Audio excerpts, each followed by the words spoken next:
नमस्कार बच्चों, कैसे हैं आप सब। आशा करती हूँ आप सभी अच्छे होंगे, स्वस्थ होंगे, खुश होंगे और अपनी पढ़ाई भी अच्छे से कर रहे होंगे। तो जैसा कि आप सभी जानते हैं, मैं हूँ आपकी हिंदी की अध्यापिका और मैं स्वागत करती हूँ आप सभी का दूरदर्शन के इस कार्यक्रम ज्ञानदीप में। तो आज हम पढ़ रहे हैं क्लास 10th की हिंदी और क्लास 10th की हिंदी में हम पढ़ेंगे आप ही की पाठ्य पुस्तिका क्षितिज भाग 2 के काव्य खंड का चैप्टर नंबर 2 जो कि है तुलसीदास। तो तुलसीदास जी का जो ये चैप्टर है ये राम लक्ष्मण परशुराम संवाद के नाम से आपकी पाठ्य पुस्तिका में दिया गया है। तो इस पाठ को पढ़ेंगे सभी बच्चे, कॉपी पेन पेंसिल अपने पास में रखेंगे। बहुत महत्वपूर्ण ये चैप्टर है क्योंकि आप 10th क्लास में हैं, तो आपकी बोर्ड परीक्षाओं की दृष्टि से भी ये चैप्टर बहुत ज्यादा महत्वपूर्ण है। तो सभी अगर आप लोगों के पास पाठ्य पुस्तिका है तो पाठ्य पुस्तिका ले लीजिए। अगर कोई कठिन शब्द लगता है तो उसको अंडरलाइन कीजिए और समझने की कोशिश कीजिए कि क्या भावार्थ आपको बताया जा रहा है। तो चलते हैं स्मार्ट बोर्ड की तरफ और शुरू करते हैं आज का चैप्टर राम लक्ष्मण परशुराम संवाद। तो जैसे कि मैंने आप लोगों को बताया, ये जो चैप्टर है ये तुलसीदास जी द्वारा रचित है। तुलसीदास जी के बारे में थोड़ा सा जान लेते हैं, इनके जीवन परिचय को जान लेते हैं कि तुलसीदास जी का जो जन्म है वो उत्तर प्रदेश के बांदा जिले के राजापुर गांव में हुआ। राजापुर गांव में सन 1532 में हुआ था। कुछ विद्वान उनके जन्म स्थान सोरो जिला एटा भी मानते हैं। तुलसी का बचपन बहुत संघर्षपूर्ण रहा था। जीवन के प्रारंभिक वर्षों में ही माता पिता से उनका बिछोह हो गया था। तो जैसे कि तुलसीदास का पूरा जीवन परिचय आपको यहाँ पर दिया गया है, तो आप इसको स्वयं भी अपनी पाठ्य पुस्तिका से पढ़ सकते हैं।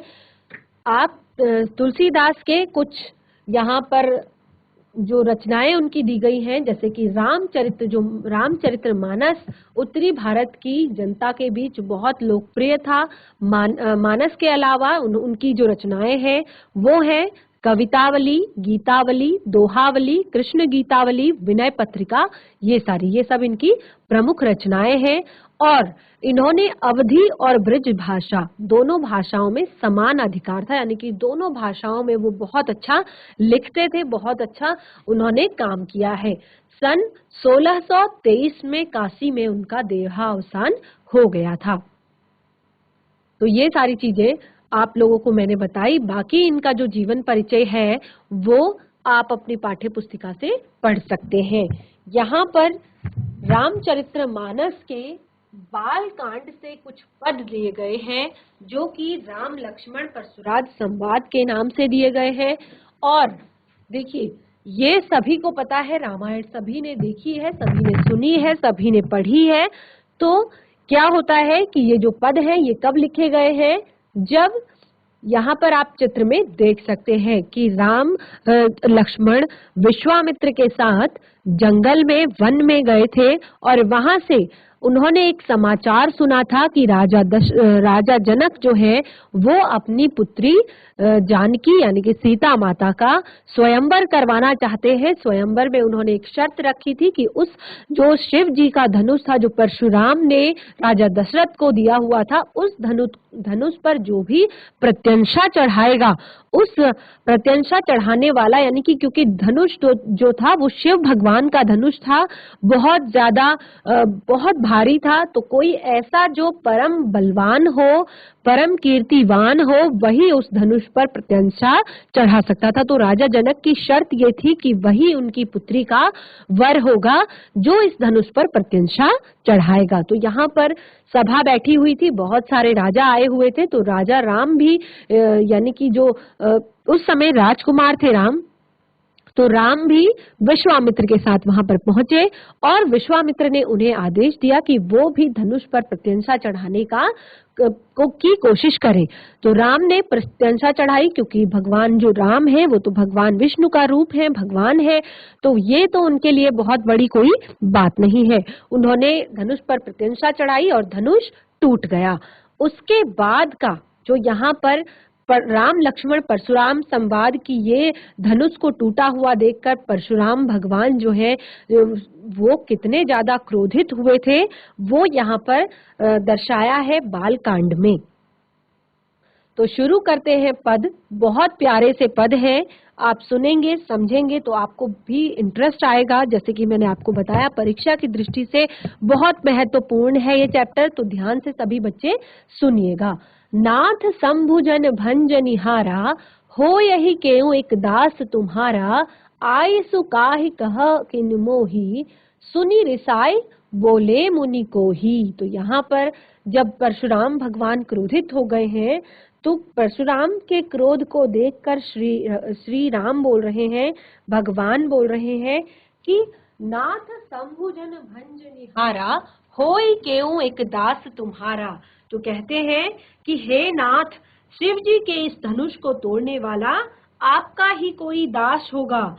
आयसु काह कहहि किन मोही, सुनि रिसाए बोले मुनि को ही। तो कहते हैं क्या आज्ञा है मुझसे, क्यों नहीं कहते। ये सुनकर मुनि क्रोधित हो गए। मुनि क्या हो गए, क्रोधित हो गए। बोले सेवकु सो जो करे सेवकाई, आग अरि करनी करे करई लड़ाई। तो यहाँ पर भगवान राम कहते हैं कि हे नाथ, इस शिव धनुष को तोड़ने वाला आखिर आपका ही कोई दास होगा, कोई आपका ही दास हो सकता है। तो कहिए कि क्या आज्ञा है, आप मुझसे कहिए। आप क्यों क्रोधित हो रहे हैं, आप क्रोध छोड़ दीजिए, आप मुझे आज्ञा दीजिए। तो यहाँ पर अगली पंक्ति में जो परशुराम है वो कह रहे हैं सेवक सो जो करे सेवकाई, कि हे राम तुम कह रहे हो कि आपके इस धनुष को तोड़ने वाला आपका कोई सेवक होगा, लेकिन सेवक तो वो होता है जो सेवकाई करता है, जो सेवा करता है। अरि कनी करी अकरी लड़ाई। तो यहाँ पर कहते हैं परशुराम जी कि शत्रु का काम करके तो लड़ाई ही करनी चाहिए। आप कह रहे हैं कि आप सेवक हैं, आपने आप सेवा के लिए हाजिर है, लेकिन सेवक वो होता है जो सेवा करता है, ना कि लड़ाई करता है। लड़ाई करने से तो, लड़ाई का काम करने से, शत्रु की तरह व्यवहार करने से तो लड़ाई ही करनी पड़ेगी। सुनहु राम जेहि शिव धनु तोरा, सहस बाहु समसो रिपु मोरा। तो यहाँ पर परशुराम जी कहते हैं सुनहु राम जेहि शिव धनु तोरा, सहस बाहु सो रिपु मोरा। तो कहते हैं परशुराम जी कि वह सहस बाहु के समान मेरा शत्रु है, और वह इस समाज को छोड़कर अलग हो जाए, नहीं तो सम बाहु समसो रिपु मोरा। नहीं तो देखिए कहते हैं परशुराम जी कि जिसने भी ये शिव धनुष को तोड़ा है, जिसने भी इस शिव धनुष को तोड़ा है, वो सहस्त्र बाहु के समान मेरा रिपु, रिपु का अर्थ है शत्रु, तो मेरा शत्रु है। सो बिलगांव बिहाय समाजा, न तमारी जेहि सब राजा। वो इस समाज से अलग हो जाए, नहीं तो यहाँ पर जितने भी राजा बैठे हैं, जितने भी राजकुमार बैठे हैं, सब मारे जाएंगे। तो परशुराम जी जब राम उनको इस तरह से क्योंकि डायरेक्ट तो राम भी नहीं कह सकते, सब उनका सम्मान करते हैं क्योंकि वो बहुत ज्यादा क्रोधी है, तो राम ने भी उनको समझाने की कोशिश की है कि आपका ही कोई सेवक होगा इस शिव धनुष को तोड़ने वाला। लेकिन परशुराम जी अभी क्रोध अवस्था में है, वो कह रहे हैं कि शिव धनुष को तोड़ने वाला जो भी व्यक्ति है वो सहस्त्र बाहु के समान मेरा शत्रु है, और शत्रु के साथ केवल लड़ाई की जा सकती है। तो जो भी वो व्यक्ति है वो समाज से बाहर आ जाए, इस समाज से बाहर निकल जाए, नहीं तो यहाँ पर बैठे हुए सभी राजा मारे जाएंगे। सुनी मुनि बचन लखन मुस्काने, बोले पर सुधरि अवमाने। सुनी मुनि बचन लखन मुस्काने। तो ये सारी बात सुनकर लक्ष्मण जी मुस्कुराने लगे हैं। ये सारी जो बात सुनकर लक्ष्मण जी मुस्कुराए। उनके मुस्कुराने से परशुराम जी को क्या लगा कि उनका अपमान हो रहा है। उनका अपमान करते हुए बोले, बहु धनु ही तोरी लड़काई, कबहु न आस ऋषि किन्हीं गोसाई। तो यहाँ पर अब लक्ष्मण जी परशुराम जी की बातें सुनकर मुस्कुरा रहे हैं और उनके अपमान करने की लय में बात कर रहे हैं, बोल रहे हैं कि बहु धनु ही तोरी लड़काई, कबहु न आसी ऋषि किन्हीं गोसाई। हे ऋषिवर, हमने अपने बचपन में ऐसे बहुत सारे धनुष तोड़े, ऐसी बहुत सारी धनुहियां हमने तोड़ डाली, किंतु आपने जैसा क्रोध किया है अभी तक ऐसा क्रोध किसी ने भी नहीं किया है। हमने बचपन में इस तरह के धनुष तो बहुत तोड़े, लेकिन जिस तरह का क्रोध आप दिखा रहे हैं, इस तरह का क्रोध तो किसी ने भी नहीं दिखाया है। यही धनु पर ममता कही तो हेतु, सुनि रिसाई कहा भृगु कुल केतु। तो यहाँ पर लक्ष्मण जी उनसे कह रहे हैं कि जो ये जो बात है उसको सुनकर कह रहे हैं कि आपकी इस धनुष पर इतनी ममता किस कारण से है, क्या कारण है कि आपको इस धनुष से इतना प्रेम है, इतनी ममता है। तो सुनि रिसाई कह भृगु कुल केतु। तो ये बात सुनकर जो भृगु कुल केतु यानी कि परशुराम जी हैं, वो और भी ज्यादा क्रोधित हो गए हैं। बहुत ज्यादा भृगवंश की ध्वजा स्वरूप जो परशुराम जी हैं वो क्रोधित होकर कहने लगे हैं, और ज्यादा क्रोधित हो गए लक्ष्मण की बात सुनकर। हे नृप बालक काल बस, बोलत तो ही न संभार, धनु ही सम त्रिपुरा रिधुन, विदित सकल संसार। तो यहाँ पर परशुराम जी कहते हैं, हे राजपुत्र, अरे राजपुत्र, काल के वश में होकर भी तू मुझसे बोलने में कुछ होश नहीं है तुझे कि तू काल के वश में है। अर्थात वो स्वयं को यमराज यानी कि काल की संज्ञा दे रहे हैं, कह रहे हैं कि तू अभी काल के वश में है, तेरे सामने काल खड़ा है और फिर भी बोलत ते ही न संभार, और तुम अपनी जुबान को नहीं संभाल सकते हो। तुम अच्छे, तब भी तुम्हें कोई डर नहीं है, कोई भय नहीं है, तुम्हें होश नहीं है कि तुम किससे बात कर रहे हो और क्या बात कर रहे हो। धनु ही सम त्रिपुरा रिधनु, विदित सकल संसारा। संसार में विख्यात जो ये शिव धनुष है, ये संसार में विख्यात ये शिव जी का धनुष धनु ही के समान है। तुम इसकी तुलना क्या धनु ही से कर रहे हो। ये जो धनु है ये त्रिपुरा रिधुन है, यानी कि शिव भगवान का धनुष है। तो तुम इस तरह की बातें यहाँ पर कर रहे हो। अगला जो यहाँ पर पद है उसमें अब लक्ष्मण क्या कह रहे हैं परशुराम जी से। लखन कहा हसी हमरे जाना, सुनहु देव सब धनुष समाना, का छति लाभ जून धनु तोरे, देखा राम नयन के भोरे। तो यहाँ पर लक्ष्मण जी कह रहे हैं, अब लक्ष्मण जी फिर से हंसकर कह रहे हैं कि हे देव, हे भगवान, सुनिए, हमारी जान में, हमारे जानने में, हमारी जानकारी में हमरे जाना कि लखन कहा हसी हमरे जाना। लखन हंस के कह रहे हैं, लक्ष्मण हंस के कह रहे हैं, सुनहु देव, हे देव सुनिए कि हमारी जानकारी में तो सब धनुष समान है, सब धनुष एक जैसे हैं। का छति लाभ जून धनु तोरे, देखा राम नयन के भोरे।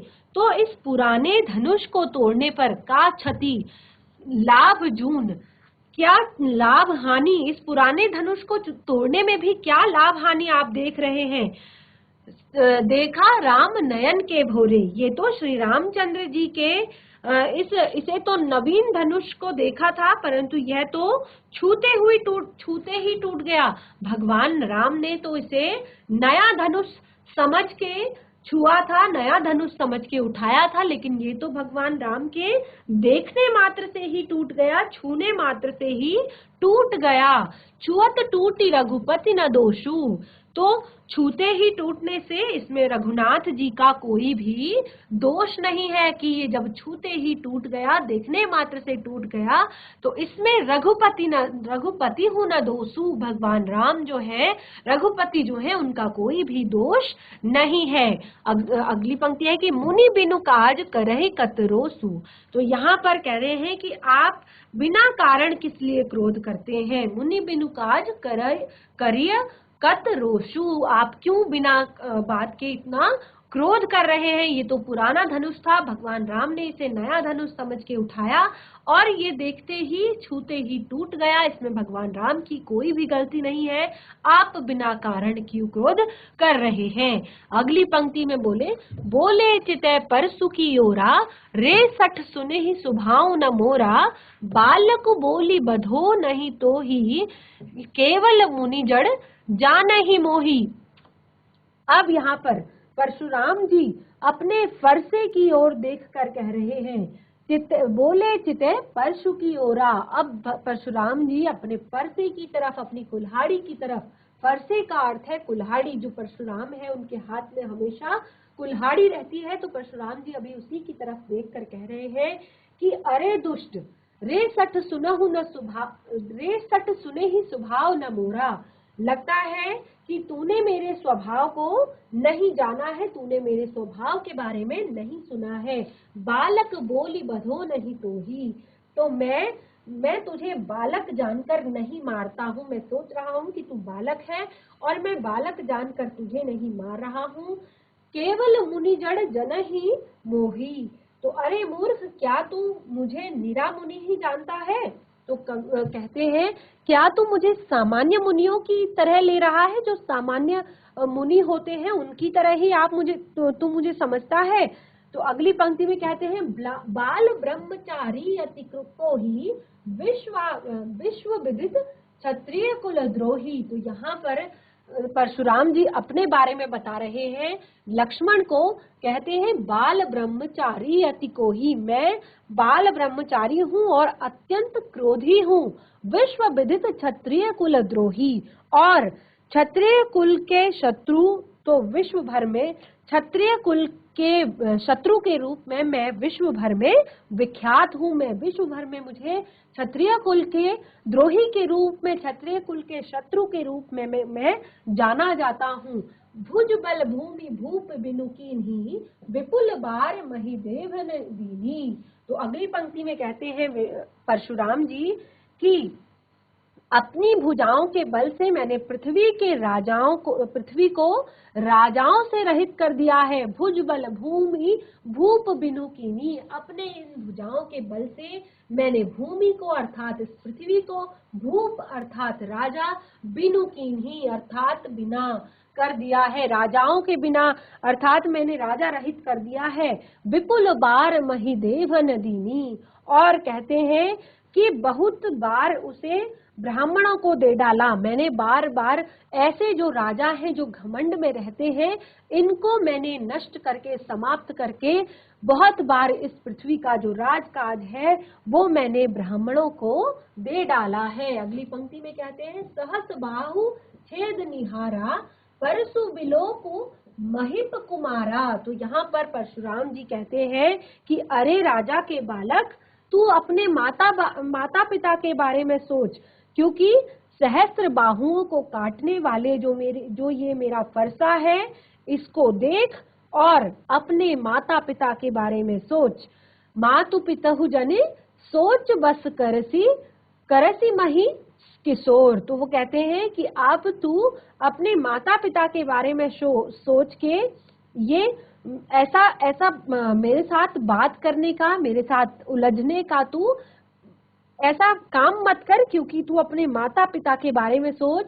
गर्भस्थ के अभ्रक दलन परसु मोर अति घोर। तो कहते हैं कि मेरा जो ये फरसा है ये बहुत भयानक है। अभी तक अपने बारे में बता रहे थे, अपना परिचय दे रहे थे, और अब अपने फरसे के बारे में यानी कि अपनी कुल्हाड़ी के बारे में कह रहे हैं कि मेरी जो ये कुल्हाड़ी है ये बहुत ज्यादा भयानक है। ये गर्भन के अगर्भक दलन परसु मोर अति घोर। यह गर्भों के भी बच्चों का नाश कर देता है, ये किसी के बारे में नहीं सोचता है। तो तू ऐसी बातें करने से पहले अपने माता पिता के बारे में थोड़ा सा सोच ले कि अगर तेरी मृत्यु हो गई तो क्या तेरे माता पिता पर बीतने वाली है। अगली पंक्तियां हैं यहाँ पर। बहसी लखन बोले मृदुवानी, अहो मुनीसु महाभट मानी, पुनि पुनि मोहि दिखाव कुठारू, चहत उड़ावन फूकी पहारू। तो यहाँ पर अब लक्ष्मण जी हंसकर अपनी कोमल वाणी से कहते हैं, बहसी लखन बोले मृदु बानी। अब लक्ष्मण जी फिर से हंसकर कहते हैं अपनी कोमल वाणी से, क्या कहते हैं, अहो मुनीसु महाभट मानी, ओहो मुनीश्वर आप अपने को बड़ा भारी योद्धा समझते हैं। पुनि पुनि मोहि दिखाव कुठारू, जो बार बार मुझे अपना ये कुठारू यानी कि फरसा दिखा रहे हैं, बार बार मुझे अपनी ये कुल्हाड़ी दिखा रहे हैं। चाहत उड़ावन फूक पहाड़ू, फूक से पहाड़ उड़ाना चाहते हैं। यहाँ कोई यहाँ कुम्हाड़ी बितिया कहू नाही, जे तर्जनी देख मर जाही। तो यहाँ कोई कुम्हाड़ बितिया यानी कि कोई बहुत छोटा सा फल नहीं है जो तर्जनी की देख तर्जनी जे तर्जनी देख मर जाही, जो तर्जनी यानी कि अंगूठे के पास वाली जो उंगली है उसको देखते ही मर जाती है। आप क्या करना चाहते हैं मुनीश्वर कि आप बार बार मुझे अपना कुल्हाड़ी दिखा रहे हैं, आप अपने आप को बहुत ज्यादा बड़ा भारी योद्धा समझते हैं और अपनी उंगली से अपनी फूंक से पहाड़ उड़ाना चाहते हैं, और यहाँ पर कोई भी ऐसा छोटा सा फल नहीं है जो कि आपकी उंगली को देखकर मर जाए। देखि कुठारु सरासन बाना, मैं कछु कहा सहित अभिमाना। तो यहाँ पर लक्ष्मण जी कहते हैं उंगली कुठार और धनुष बाण देखकर ही मैंने कुछ अभिमान सहित कहा था। भृगुसुत समुझि जनेऊ बिलो की, जो कुछ कहूं सो ही रिस रोकी। तो यहाँ पर लक्ष्मण जी कहते हैं भृगुवंशी समझकर, आपको भृगुवंशी समझकर और यज्ञोपवीत को देखकर, तो जो आप कुछ कहते हैं मैं उसे क्रोध समझकर अपने आप को रोक लेता हूँ। लक्ष्मण जी कहते हैं कि आपको भृगुवंशी समझकर, आप पर जनेऊ देखकर, मैं जो कुछ भी आप कह रहे हैं उससे मैं अपने आप को रोक लेता हूँ और मैं अपने क्रोध को सह लेता हूँ।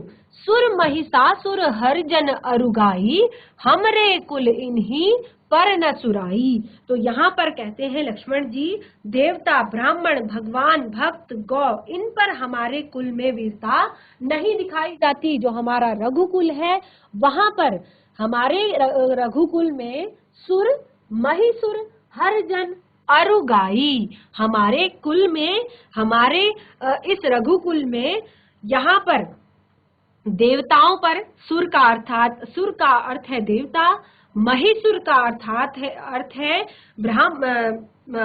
महिषुर का अर्थात है ब्राह्मण, हरिजन का अर्थात है जो भगवान के जन है, भगवान के भक्त है, अरुगाई और गाय पर, यहाँ पर कोई भी हमारे कुल में इन पर कोई भी वीरता नहीं दिखाई जाती। हमारा कुल ऐसे जो लोग हैं उनके साथ युद्ध नहीं करता। तो आज हमने आपकी पाठ्य पुस्तिका का ये तुलसीदास द्वारा रचित जो रामचरितमानस है उसके बाल कांड में से राम लक्ष्मण परशुराम संवाद के ये जो कुछ पद है ये पढ़े। इस पाठ का जो शेष भाग है वो हम अगले सेशन में कंप्लीट करेंगे। आशा करती हूँ कि आज हमने जितना पढ़ा वो आप लोगों को समझ आया होगा। अगले सेशन में हम इसको एक बार फिर से रिवाइज करके आगे बढ़ेंगे। तब तक के लिए धन्यवाद। आपका दिन शुभ हो।